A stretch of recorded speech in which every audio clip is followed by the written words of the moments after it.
नागपूरच्या यशोधरा नगर police station हद्दीतील एका नामांकित कार शोरूममध्ये 74 लाख रुपयांची मोठी फसवणूक झाल्याचा प्रकार उघडकीस आला आहे.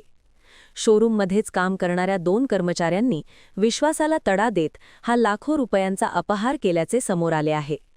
या प्रकरणी शोरूम मॅनेजरच्या तक्रारीवरून पोलिसांनी सुशील घुले आणि चेतन तराडे या 2 आरोपींना अटक केली आहे. आरोपींनी शोरूममधील महागडे स्पेअर पार्ट्स ग्राहकांना विकले, मात्र त्यांना शोरूमची अधिकृत बिले न देता बनावट बिले दिली.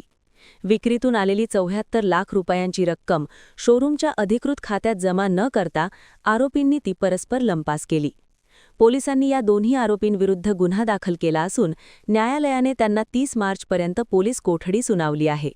या प्रकरणाचा अधिक तपास यशोधरा नगर पोलीस करत असून यामध्ये आणखी कोणाचे हात गुंतले आहेत का याचा शोध घेतला जात आहे.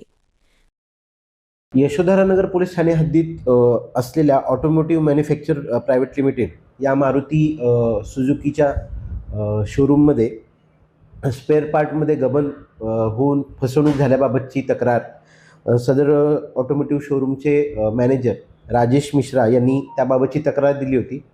सदर तक्रारीची प्राथमिक चौकशी करून सदर प्रकरणात आरोपी सुशील रमेशराव घुले व चेतन दामोदर तरारे यांच्याविरुद्ध गुन्हा दाखल करण्यात आलेला आहे. सदर प्रकरणात आरोपींनी त्यांच्या आर्थिक फायद्यासाठी सदर ऑटोमोटिव्ह मॅन्युफॅक्चरर्स शोरूममध्ये असलेले गाड्यांचे जे स्पेअर पार्ट आहेत ते ग्राहकांना विक्री करून त्याबाबतची रक्कम जी आहे शोरूमच्या अकाउंटमध्ये जमा न करता व ग्राहकांना बोगस बिले देऊन 74,70,984 रुपयाचं जे आहे गबन केलेलं आहे. सदर प्रकरणात दोन्ही आरोपींना अटक केलेलं आहे. आरोपींची दिनांक 30 मार्चपर्यंत न्यायालयाने पोलीस कस्टडी मंजूर केलेली आहे.